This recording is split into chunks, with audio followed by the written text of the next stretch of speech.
On December 7, 1941, the island of Oʻahu still lay immersed in the calm of a Sunday.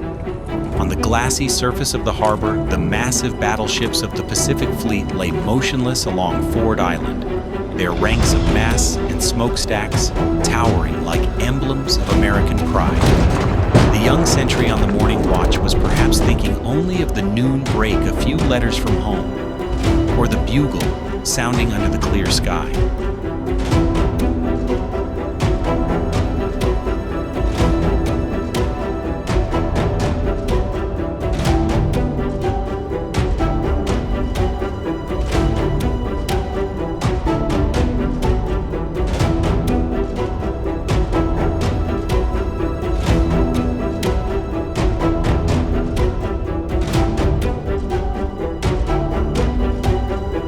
No one knew that in a far corner of the ocean, wings of steel were getting underway, bearing with them a new chapter in the history of humankind.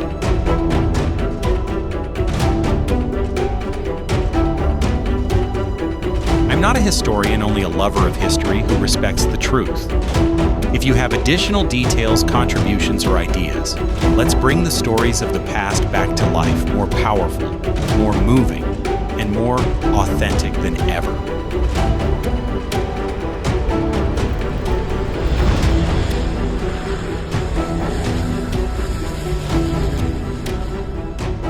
The world would remember that morning by many names. For Americans, it was the day of infamy, a day of humiliation and awakening. For humanity, it was the moment when war crossed the ocean and turned the globe into a battlefield. And for viewers today, in the journey of a World War II documentary, Pearl Harbor is a doorway opening onto a new era where history is not only told, but felt with the heart.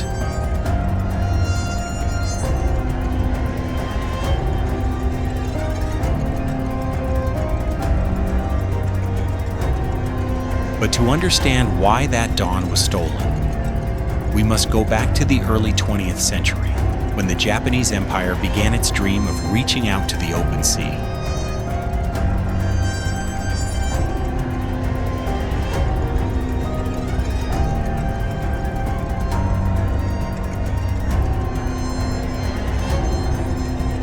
At the dawn of the 20th century, Japan was still a young nation newly emerged from its feudal past. The Western world regarded it with skepticism. Could an Asian person ever stand shoulder to shoulder with the great powers of Europe? The answer came in 1905, when the Imperial Japanese Navy defeated Russia's fleet at Tsushima. That victory not only shocked the world, but also ignited a powerful surge of national pride. The spirit of bushidō was exalted as the very soul of the land of the rising sun. Entering World War I, Japan joined the Allied powers and seized Germany's colonies across Asia and the Pacific.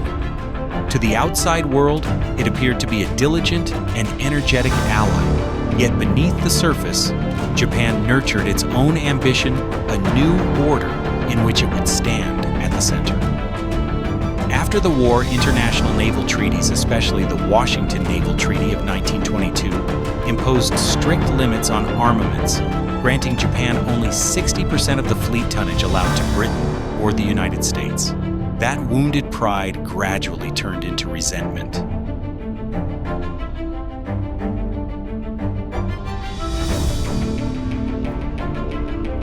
Then came the Great Depression of the late 1920s, sweeping across the globe. For Japan, it deepened the hunger for expansion as a way out of the crisis. The militarists rose to power, believing the empire's destiny must be forged through steel and fire. Two doctrines took shape within their ranks: Hokushinran, the northern advance aimed at the Soviet Union, and northern China championed by the army, and Nanshinran, the southern advance, envisioned by the Navy seeking to conquer Southeast Asia and the oil-rich islands of the Pacific. And from that very struggle, Japan's first steps on the road to confrontation with the world had begun.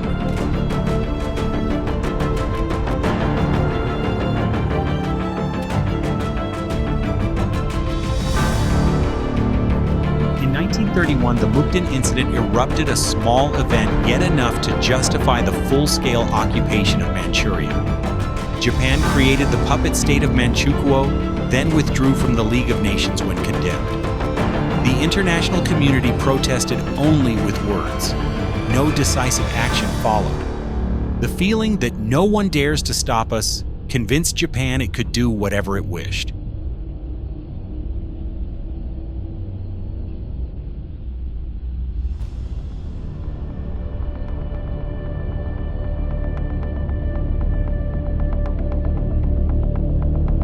By 1937, the Second Sino-Japanese War had broken out in full. Japanese forces swept across China, capturing Nanking, and the images of devastation there shocked the world.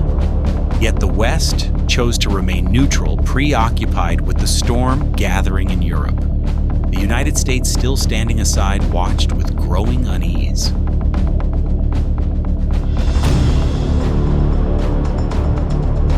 At the same time, border clashes with the Soviet Union at Nomonhan 1939 dealt Japan a heavy blow.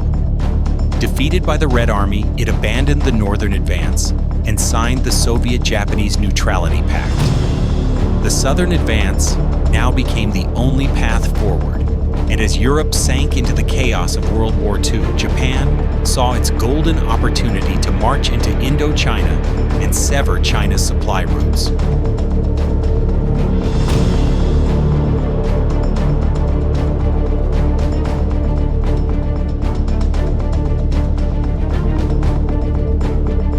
From Manchuria to Vietnam, from the Yangtze River to Cam Ranh Bay, the empire's shadow spread ever wider while the world remained silent.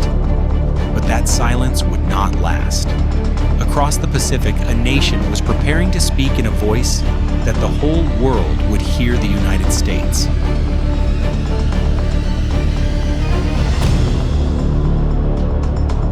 When Japan occupied Indochina in 1940, Washington regarded it as a direct challenge.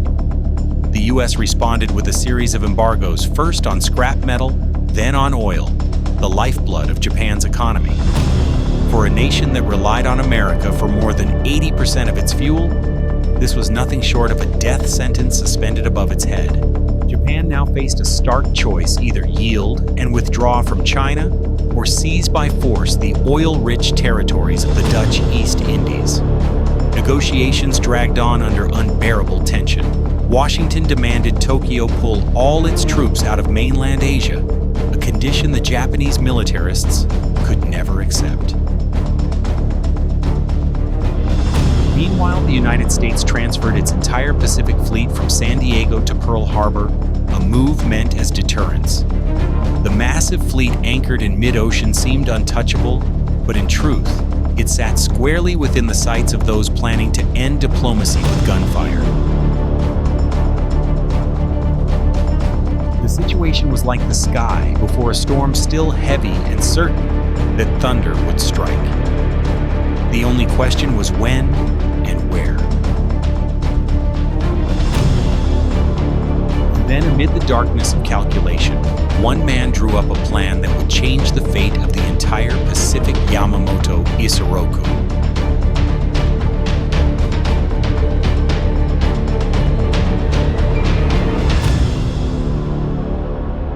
In the history of warfare, there have been commanders who never set foot on the battlefield, yet changed the course of the world.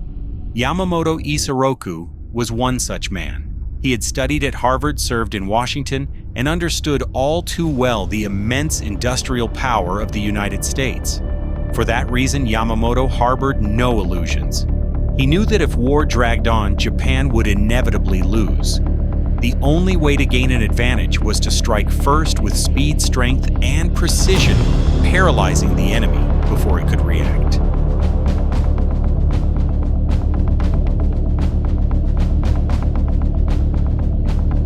Yamamoto was haunted by a single-image Taranto. In November 1940, British carriers had used their old swordfish biplanes to attack the Italian fleet in the shallow waters of Taranto, disabling half of it in a single night. He saw in that event a precedent that if Britain could do it, so could Japan.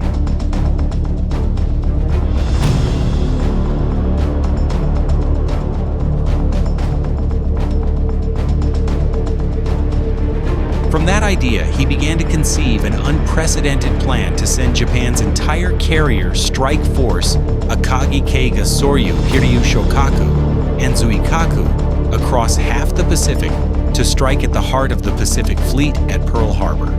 A reckless plan, but one so daring and precise, it was terrifying.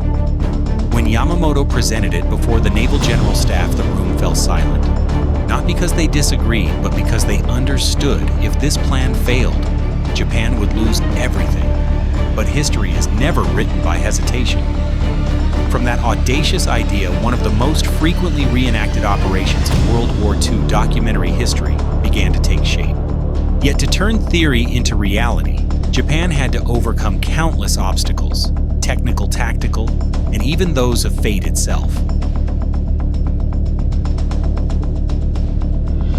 In October 1941, on the cold seas off Japan, the training began. The biggest problem was Pearl Harbor's depth, less than 15 meters too shallow for conventional torpedoes. Calculations showed that if dropped from normal height, they would plunge straight into the seabed. But the Japanese found a solution. They attached wooden fins to the nose and tail of the Type 91 Kouzen. They manned Type 91 torpedo, allowing it to skim along the surface before diving. The technical challenge was solved, and this weapon would soon make the world shudder. At the same time, spy Takeo Yoshikawa operated in Honolulu. Under the guise of a consulate employee, he spent months observing harbors and airfields, carefully noting the positions of ships' fuel depots and patrol routines. His photographs and reports became the lifeblood map for the attacking squadrons. On November 26, 1941, under the command of Admiral Nagumo Chuichi, Japan's strike force secretly departed from Hitakapu Bay. 6 aircraft carriers, 2 battleships, 3 cruisers, 9 destroyers, and numerous support vessels, more than 400 aircraft in total, began their journey in absolute radio silence. They sailed a far northern route across the Pacific, avoiding all shipping lanes and emitting not a single signal. Their ultimate targets were 3 American carriers, Enterprise Lexington and Saratoga. But fate intervened on the morning of December 7th. None of the 3 were present at Oʻahu. Sometimes destiny hinges on a difference of just a few hundred miles. While Japan's wings of steel glided through the northern mist on the other side of the ocean, Americans still believed that if war came, it would erupt in the Philippines, not in Hawaii. And that mistaken belief would cost them dearly. No one could say the United States had been completely unwarned. In the last days of November, telegrams from Washington repeatedly urged commanders in the Pacific, the situation is extremely critical. Be on alert. But the question was alert for what the U.S. Navy and Army operated under separate chains of command. One feared sabotage by Japanese agents and grouped aircraft close together for easier guard duty. The other believed a direct attack was far too unlikely.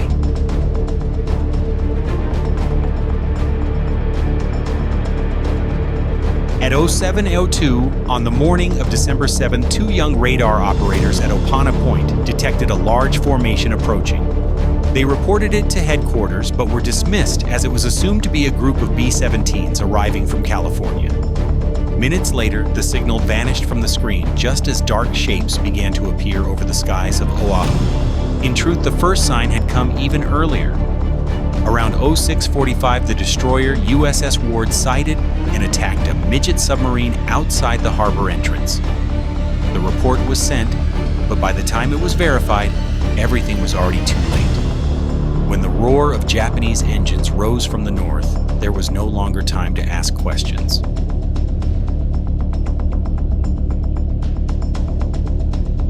History was turning its page, and within minutes the world would awaken to the sound of fire and steel. 06:00 Hawaii time. From 6 Japanese carriers, Zeros, Vals, and Kates, lifted off one after another heading southeast. A total of 183 aircraft in the first wave under Commander Mitsuo Fuchida. They flew in silence, skimming the sea, and as the island of Oʻahu appeared on the horizon, Fuchida shouted the fateful signal, Tora, Tora, Tora. We have achieved complete surprise. EO 748. The first bombs fell on Wheeler Field, Hickam Field, and Ford Island. Below, hundreds of American planes were destroyed while still lined up neatly on the ground. On Battleship Row, the great warships were struck one after another. USS Oklahoma capsized within minutes. West Virginia took 7 torpedoes. California was ripped open in 2 compartments. And Arizona, the pride of the fleet, was hit by an 800-kilogram armor-piercing bomb that plunged straight into the forward magazine. The resulting explosion sent a column of fire more than 60 meters into the air. The ship broke in 2 and sank within seconds. Over 100 sailors went down with her, their steel tomb now the silent memorial that still floats upon Hawaii's waters. At 08:54, the second wave struck about 167 aircraft. This time they met stronger resistance. Anti-aircraft guns thundered across the island tracer rounds, slashing through the sky. Yet more bombs rained down upon Nevada, Pennsylvania, Helena, and numerous support ships. A torpedo struck USS Nevada just as she was attempting to leave port, forcing her crew to beach the vessel to keep from blocking the channel.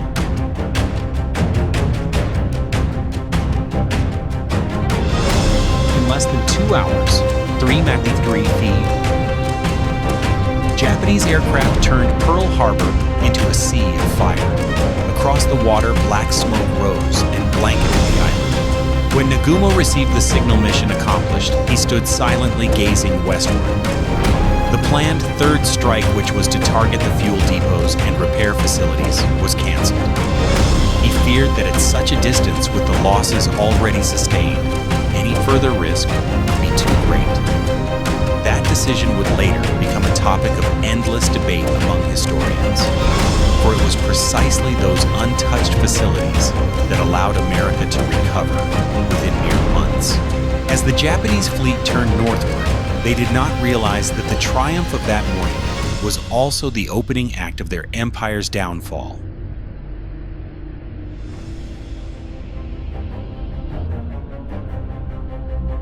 When the smoke finally cleared, the sight that emerged broke every heart. Along Battleship Row, all 8 battleships of the Pacific Fleet had been struck. Arizona burned fiercely and sank. Oklahoma capsized. West Virginia and California lay listing amid a sea of oil. Dozens of other ships, from cruisers to destroyers, were heavily damaged. In just 2 hours, more than 2,400 lives were lost and over 100 wounded.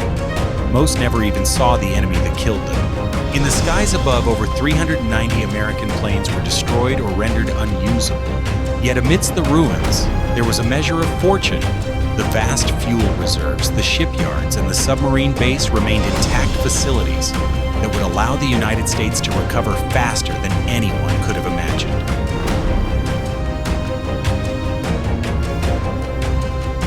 On the Japanese side, only 29 aircraft were shot down, 5 midget submarines were lost, and fewer than 100 men failed to return.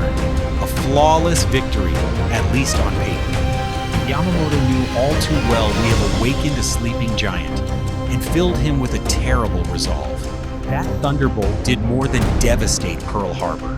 It struck directly into the heart of the American people. Their response, swift and fierce, would soon alter the course of the entire world. Only a few hours after the attack, Washington was shrouded in shock. The first telegrams from Hawaii hit the White House like cold blades. News spread across the nation, and in that instant, a country once divided by the question of whether to fight or not to fight became united as never before. That evening, President Franklin D. Roosevelt sat in the Oval Office, slowly writing the words that would echo through history, yesterday, December 7, 1941, a date which will live in infamy. On the morning of December 8th, he delivered his address before Congress. His voice was steady, but each word struck like a hammer. The chamber was silent, then erupted in thunderous applause. Only one vote stood in opposition, that of Congresswoman Jeannette Rankin, who believed that no war could ever be just. 3 days later, Germany and Italy declared war on the United States. America responded immediately. In the blink of an eye, the conflicts in Europe and the Pacific merged into one global struggle. From that moment onward, World War II truly spanned both oceans. And in that same moment, the old world crumbled, giving way to a new order born of blood, tears, and unyielding will. The Japanese believed they had won a perfect victory. They did not realize that the attack had instead forged America's unity. Within 24 hours, millions of young men lined up to enlist. Factories in Detroit, Seattle, and California blazed with light through the night. The vast industrial machine of the United States had awakened, and it would not rest again until the war was done. Meanwhile, in the Pacific, the ships that had been sunk were raised, repaired, and many returned to service within months. The aircraft carriers absent during the attack now became the heart of America's new strategy. From that point on, the doctrine of carrier warfare was born forever, changing the nature of naval combat in the 20th century. Yamamoto once said Japan had 6 months to a year to achieve dominance. He was right. Just 6 months after Pearl Harbor at Midway, the United States sank 4 of Japan's main carriers, Akagi, Kaga, Soryu, and Hiryu. The balance of power shifted. From that moment, the empire of the rising sun began its descent until its final collapse 4 years later.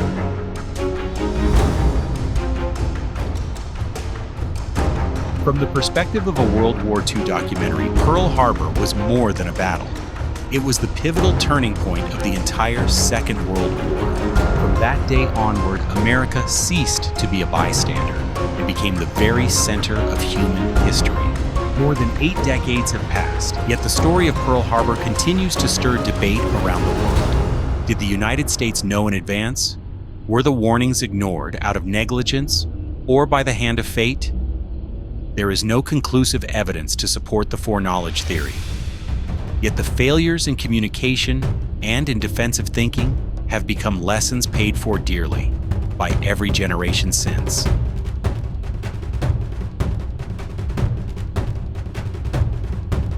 People still wonder if Admiral Nagumo had not canceled the third wave of attack.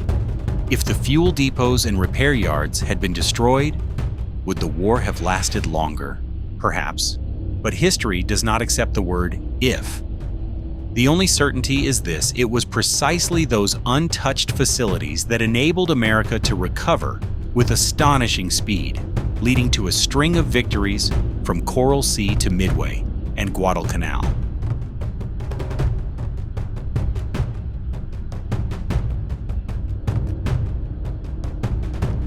Today, as one stands before the USS Arizona Memorial and looks down into the clear water where droplets of oil still rise from the sunken hull, one can feel more deeply than ever the meaning of the word sacrifice.